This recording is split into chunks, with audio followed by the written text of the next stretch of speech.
Bonjour à tous. Ce samedi 16 avril 2022 à 20h55 exactement aura lieu la prochaine pleine lune. Cette pleine lune aura lieu dans le signe de la Balance. Comme d'habitude, lors d'une pleine lune, la lune et le soleil se trouvent dans les signes complémentaires. Le signe complémentaire de la Balance est le Bélier. Alors généralement, quand on regarde l'axe Bélier-Balance, quels sont le genre de problématiques qui peuvent remonter à la surface ou sur quel genre de problématiques pourrait-on travailler? Eh bien, j'ai l'habitude de penser, moi, à la notion de limite. En effet, la Balance et le Bélier ont des manières très très différentes, si même pas totalement opposées, de gérer leurs limites. Dans un conflit, par exemple, le Bélier, il a un tempérament de feu, bien sûr, il va agir avant de réfléchir, il va tout de suite poser ses limites, il va à la limite être même très agressif. L'archétype du Bélier, il est associé à l'archétype du guerrier sacré. Par rapport à cela, la Balance, eh bien je dirais pour une fois, c'est l'opposé. C'est-à-dire que la Balance déteste les conflits et donc dans un conflit, elle va tout faire pour l'éviter et à la rigueur, elle va même ne pas respecter ses propres limites, faire comme s'il n'y en avait pas. En fait, elle va oublier ses besoins, s'effacer au profit du bien-être de la relation.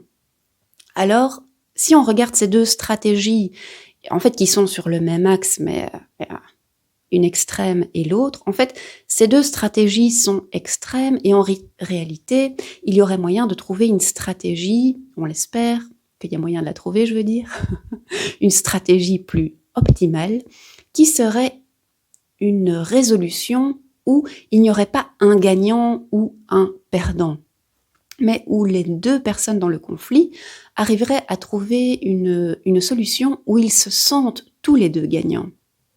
Donc, pour le Bélier, entre guillemets, un Bélier poussé à l'extrême, il s'en fiche d'écraser les autres, il veut gagner.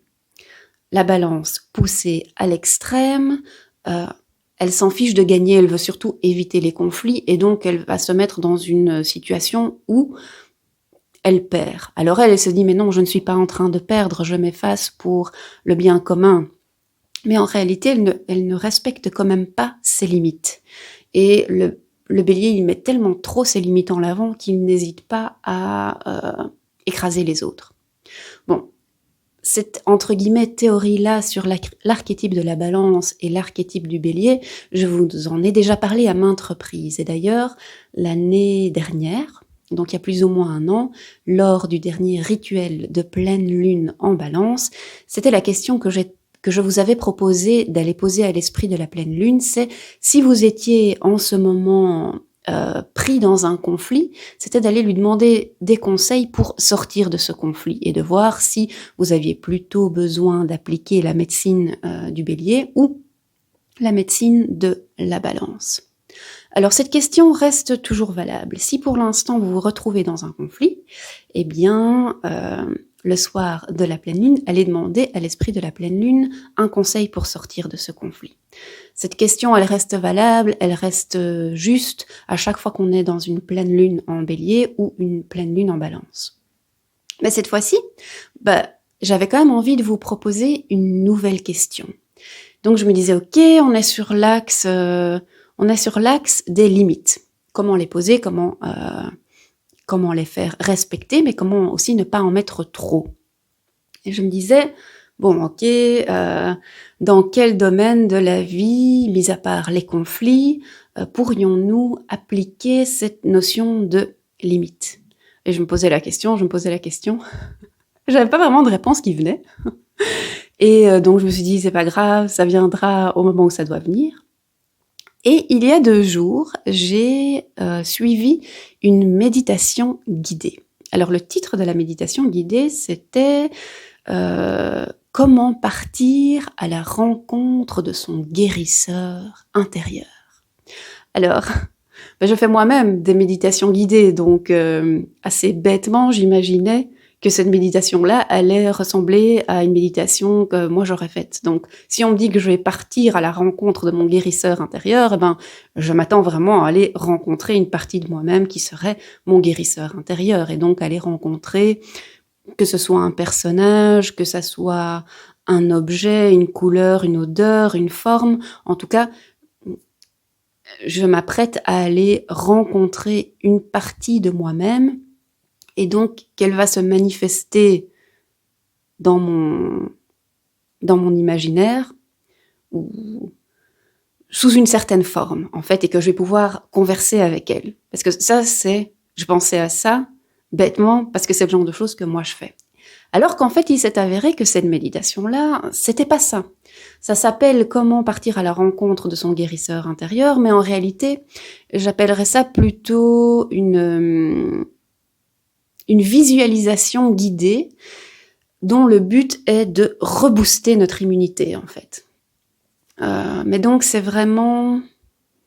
c'est une méditation que l'on suit, on suit les images, la personne vous dit « et maintenant, vous imaginez que », et ben, vous imaginez que. Donc, c'est vraiment une visualisation où on ne va pas recevoir des messages, mais où on va profiter d'un moment de détente, de relaxation, et où on va, grâce à la visualisation, rebooster son immunité. Bon, c'est pas le genre de méditation que je préfère. Alors, je mets pas du tout ça à la poubelle, je dis pas que c'est nul, je ne dis pas que ça sert à rien, bien au contraire, mais c'est pas ce que moi je préfère faire, en fait. Je préfère partir à la rencontre, que ce soit d'une partie de moi-même, ou que ce soit lors des rituels de pleine lune, on part à la rencontre de l'esprit de la pleine lune. Donc j'aime bien l'idée de rencontrer et de découvrir des parties de mon inconscient qui deviennent à ce moment-là conscientes, et ce, grâce à la méditation guidée, grâce au son de la voix de quelqu'un d'autre. Ça, c'est ce que moi je fais, c'est ce que je préfère faire. Bon, fatalement que je vais préférer les trucs que je fais, mais soit. Ça m'a fait rire. Je me suis dit, mais t'es quand même naïve, ma fille, parce que tu fais une méditation guidée, alors tu crois que ça va ressembler à ce que tu fais. En attendant, je vous parle beaucoup, mais lors de cette méditation guidée, j'ai quand même entendu une phrase que j'ai trouvée absolument géniale. Donc la méditation guidée est en anglais, et donc j'ai noté la petite phrase. C'est « My immunity is a reflection of my willingness to exchange in the world rather than protect ». Donc en français, ça donne « Mon immunité est le reflet de ma volonté d'échanger avec le monde plutôt que de m'en protéger ». Et je trouvais ça génial, en fait, qu'au moment où la personne a dit cette phrase-là, j'ai eu un moment un peu « Eureka, c'est ça mon sujet pour la prochaine pleine lune ». En fait, cette histoire de poser ses limites, de faire respecter ses limites, mais en même temps de ne pas en mettre trop, on peut vraiment faire le parallèle avec l'immunité. Parce que quelque part, si vous adoptez la manière de faire ou le comportement de l'archétype du bélier, pour vous, l'immunité, ce sera full protection. On pousse ça à l'extrême, c'est quelqu'un qui a tellement peur de tous les virus, d'absolument tout, qu'il ou elle va s'enfermer dans un monde aseptisé et ne plus jamais sortir.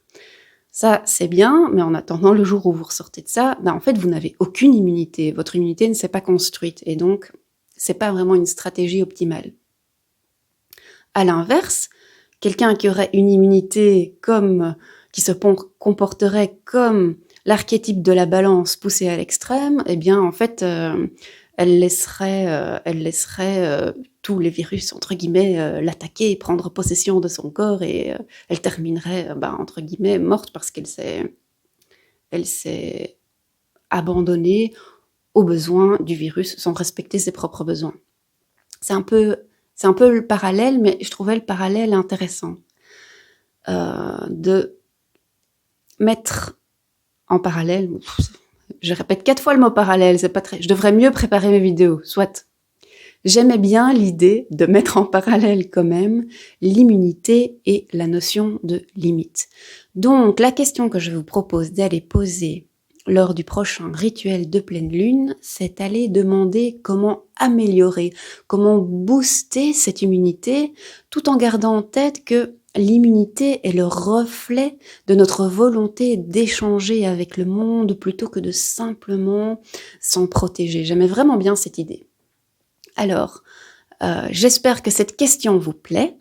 Si vous avez une autre idée de parallèle entre une problématique que vous avez et le fait de poser des limites, eh bien n'hésitez pas à le partager avec moi ci-dessous en commentaire. Lors du soir de rituel, vous avez toujours le choix soit d'aller poser à l'esprit de la pleine lune la question que je propose, à savoir comment booster son immunité. Vous pouvez aussi aller poser une toute autre question. Tout est permis. Voilà, sur ces bonnes paroles, je vous souhaite une excellente pleine lune en Balance. À tout bientôt!